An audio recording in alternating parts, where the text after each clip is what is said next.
ይሄ አሽቃባጭ ማለት ነው። ይሄ ዳዊት የሚባለው የወንድ አልጫ ማለት ነው። እንግዲህ ቤቱ ላይ ቪዲዮ ከተለቀቀ ስለቆየ ዛሬ እንግዲህ ግርግሩን ትቶ ሩትዬ ቤት ሄዶ አብርሃም ያለበትን አውቃለሁ። እሱ እያስጨነቀች ከሆነ አትጨነቂ፣ አብርሃም ከሄርሜላ ጋር ነው።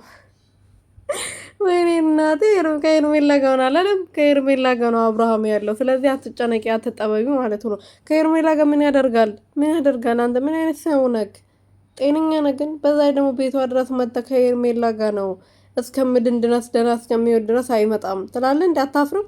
እሷ ደግሞ ሩትዬ ትክክለኛ ነገር ነው የመለሰችለት። ሄርሜላ ጋር ያለው ጸበል ነው ወይስ ቄስ ነው ወይስ ሐኪም ቤት ነው? ምንድን ነው? ለምንድን ነው አብርሃም እዛ እሷ ጋር ሆኖ እድናል የምትሉት? ያማቸዋል ወይ? ከዚህ በፊት ብዙ ነገር ስታደርግ ዝም ብላቸዋል። እሷ እናንተ ጋር ሆና ስትለጣጠፍበት ስትስመው ባለትዳር ሆኖ ልጄና ሚስቴ መርጫለሁ እያላችሁ እናንተ ደስተኛ አልነበራችሁም።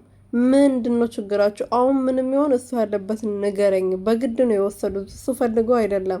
ስልኩን በግድ ተቀብሎት ነበረ በማታ የወሰዱት። ስለዚህ እሱን እንድትመልስልኝና ስልኩን እንድትሰጠኝ ያለበትን ቦታ እንድትነግረኝ ይፈልጋለሁ ብላለች። እና ይሄ ጅብ ማለት ነው አውቆ እኮ ነው ቤቱ ላይ ቪዲዮ ለቆ ስለማያውቅ ቪዲዮን መልቀቅ ፈልጎ ነው ሩትዬ ቤት ድረስ መጥቶ የመጣው ማለት ነው። አስመሳይ ግን ሩትዬ ደግሞ ችግር አለባት። ሁሉ ጊዜ በቃ ሰውን ታምናለች። ሰው አትመኝ፣ ሰው አጠገብሽ አርቂ። አንቺን የሚክዱት ዛሬ አንቺን ክዶ ነገ ደግሞ እንደ ሰላማዊ ሰው ሆኖ ከአንቺ ጋር ቪዲዮ ይሰራሉ። ለምንድነው ማትነቂ ብለናት አትሰማም ሰው። ሰላም ሰላም ቤተሰቦች እንዴት ናችሁልኝ? እኔ በጣም ደህና ነኝ፣ እግዚአብሔር ይመስገን። በያላችሁበት ሰላማችሁ ብዙ ትርፍርፍ ይበልልኝ።